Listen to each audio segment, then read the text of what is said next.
درود بر شما. به کانال پادشاهی آسمان خوش اومدین. خوشحالیم که با ما همراه هستین.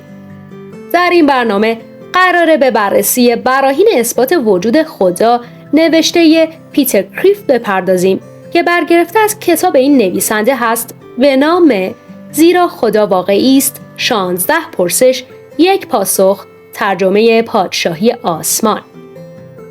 موضوع قسمت اول برنامه برهان علیته که از براهین اصلی اثبات وجود خداست.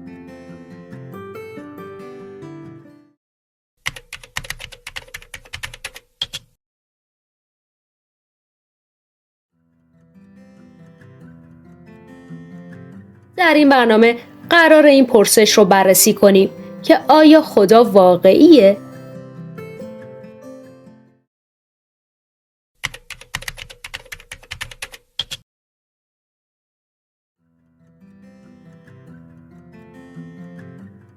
پس تا آخر این قسمت با ما همراه باشین و قبل از اینکه وارد موضوع بشیم کانال پادشاهی آسمان رو در یوتیوب سابسکرایب کنید و دکمه زنگوله رو فشار بدید تا از آپلود قسمت‌های بعدی مطلع بشید.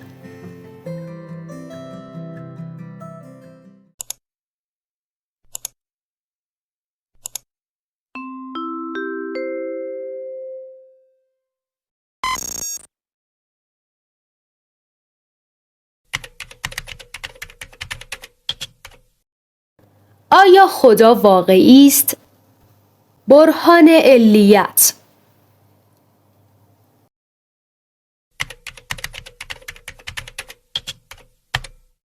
چگونه می توانید اثبات کنید که خدا واقعی است؟ به جای 10 پرسش متفاوت، تنها یک پرسش وجود دارد با 10 پاسخ. اینها 10 برهان هستند. 9 مورد نخست همه سعی دارند ثابت کنند که یک خدای واقعی تنها توضیح مناسب و کافی برای 1. وجود جهان، 2. نظم در جهان، 3. ذهن شما، 4. تمایل شما به سعادت، 5. اخلاق، 6.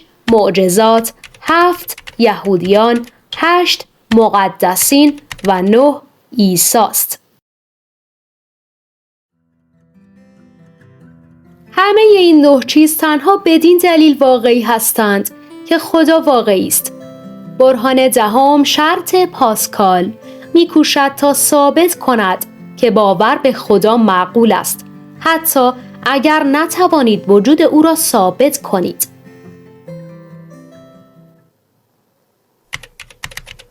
برهان اول، برهان علیت.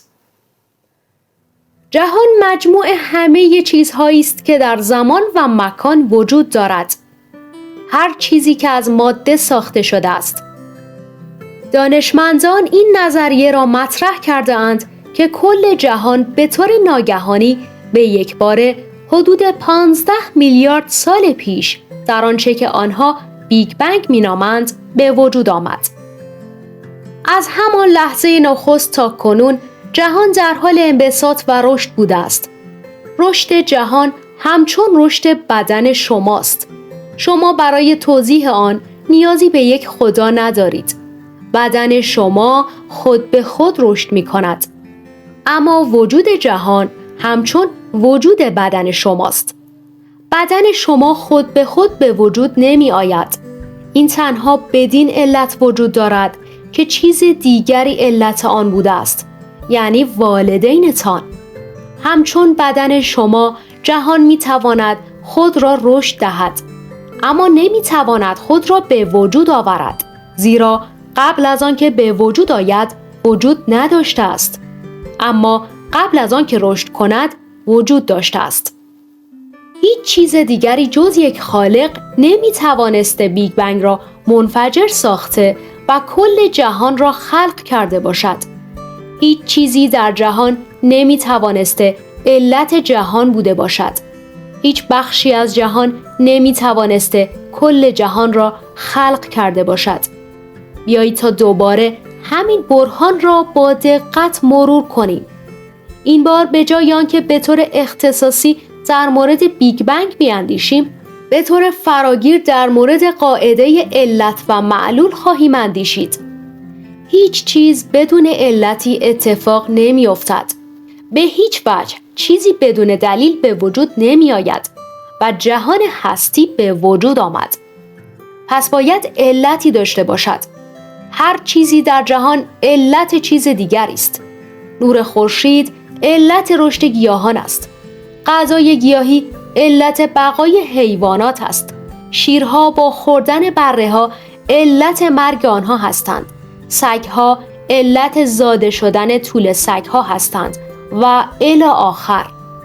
جهان همچون یک زنجیره بسیار بزرگ از دومینوهاست که هر یک به واسطه دیگری حرکت می کند. اگر انگشتی وجود نداشته باشد که به نخستین دومینو ضربه بزند، اگر علت العللی وجود نداشته باشد، اگر چیزی خارج از زنجیره دومینوها، خارج از جهان وجود نداشته باشد، پس هیچ دومینویی نمیتواند سقوط کند و در آن صورت در حال حاضر در هر کجا هیچ چیزی به وقوع نخواهد پیوست. فارغ از اینکه جهان چقدر کهن است، فارغ از اینکه زنجیره دومینوها چقدر بزرگ و طولانی و پیچیده است، فارغ از اینکه جهان چقدر کهن است، باید علت العللی وجود داشته باشد که تمام دیگر علل را به عمل وادار سازد. اگر علت العللی وجود نمی داشت، علل دوم و سوم و چهارم و 4 میلیاردم نیز نمی توانست وجود داشته باشد. و آن علل دوم و سوم و چهارم و 4 میلیاردم وجود دارند. ما آنها را می بینیم. بنابراین باید علت العللی وجود داشته باشد، گرچه ما آن را نمی بینیم. و علت العلل مطلق هر چیز دیگر مطلقی یکی از چیزهایی است که خدا بدان معنی است. پس ما وجود خدا را ثابت کرده ایم. هنوز چیزهای زیادی را در مورد خدا ثابت نکرده ایم. آیا او نیکوست؟ آیا او ما را دوست می دارد؟ آیا او یک تثلیث است؟ ما هیچ یک از آنها را ثابت نکرده ایم. اما حداقل نادرست بودن خدا ناباوری را ثابت کردیم.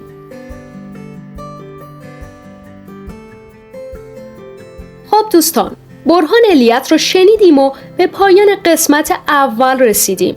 امیدواریم که تماشای قسمت اول براتون مفید بوده باشه. در قسمت بعدی برنامه به برهان طراحی خواهیم پرداخت. پس با ما همراه باشید. لایک و سابسکرایب فراموش نشه. انتقادات و پیشنهاداتتون رو برامون کامنت کنید و جهت استفاده از مطالب بیشتر میتونید صفحه ما در اینستاگرام و کانالمون در تلگرام رو دنبال کنید. از همراهیتون سپاسگزاریم. تا درودی دیگر، بدرود.